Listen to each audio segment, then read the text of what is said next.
নজর রাখবো পরবর্তী সংবাদে। শিশুদেরকে পড়াশোনার প্রতি আরো আগ্রহ বাড়াতে এবং তাদের মনোযোগী করতে বিশেষ করে আধুনিকীকরণ অঙ্গনওয়াড়ি সেন্টার তৈরি হলো পূর্ব চুরাইবাড়িতে। অবশ্য ছোট খুদে শিশুদের প্রতি আকর্ষণ এবং তাদের পড়াশোনার প্রতি রুচিসম্মত বিদ্যালয় কক্ষ তৈরি করে শহরের বিভিন্ন প্রাইভেট স্কুলের সঙ্গে টক্কর দিচ্ছে স্টেশন পাড়া অঙ্গনওয়াড়ি সেন্টারটি। এবং সেক্ষেত্রে কদমতলা ব্লকাধীন পূর্ব চুরাইবাড়ি পঞ্চায়েতের ৫ নম্বর ওয়ার্ডে অবস্থিত এই অঙ্গনওয়াড়ি সেন্টারটি।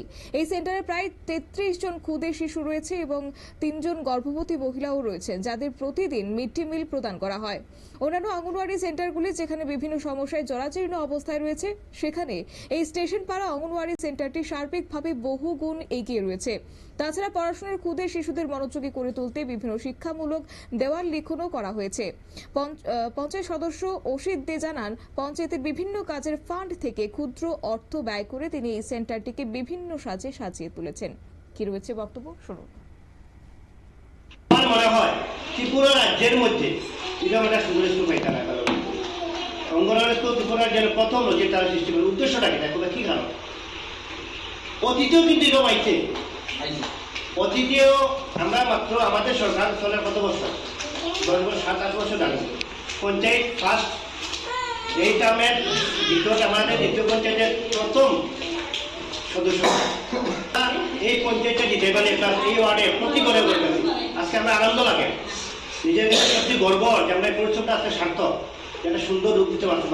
এইবারই তো আমরা নিয়ে যেতাম এই ওখানে মনে নেই বলো, আজকে ওখানে এটা চেঞ্জ হয়েছে, কত মজা হয়। তারা কিছু করার মানুষের আছে, অতীত নিয়ম টাকা যেটা করতে পারছে, কিন্তু মানুষের টাকা দরকার। অতীত এরকম অনেক অনেক টাকা আছে স্কুলের প্রতি, 20 টাকা এলে 2 টাকা করে দিচ্ছে, 18 টাকা বিভিন্ন খাতে গেছে।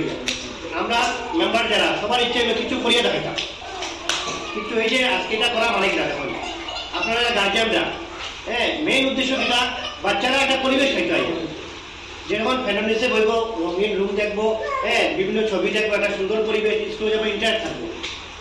আমরা মেইন উদ্দেশ্য কিনা আমাদের সরকারের মূল লক্ষ্য কিনা আপনারা ছাত্ররা স্কুলের প্রতি করা। স্কুল হয়তো দেখো পড়াশোনা হলে কিন্তু মানুষ হইতো না।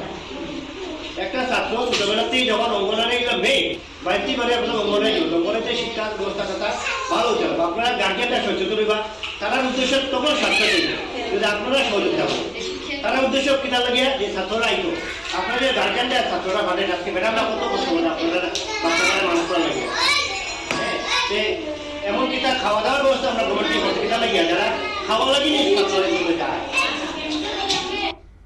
আপনারা শুনলেন ওনার বক্তব্য। অবশ্য ক্ষুদ্র এক অনুষ্ঠানের মধ্য দিয়ে নতুন সাজে সজ্জিত সেন্টারটি সূচনা হয়েছে। এতে উপস্থিত ছিলেন পঞ্চায়েতের প্রধান মৌলি দাস, উপপ্রধান বিশ্বজিৎ দেব, সমাজসেবী জ্যোতিষ দাস, বিশ্বজিৎ পাল সহ অন্যান্যরা।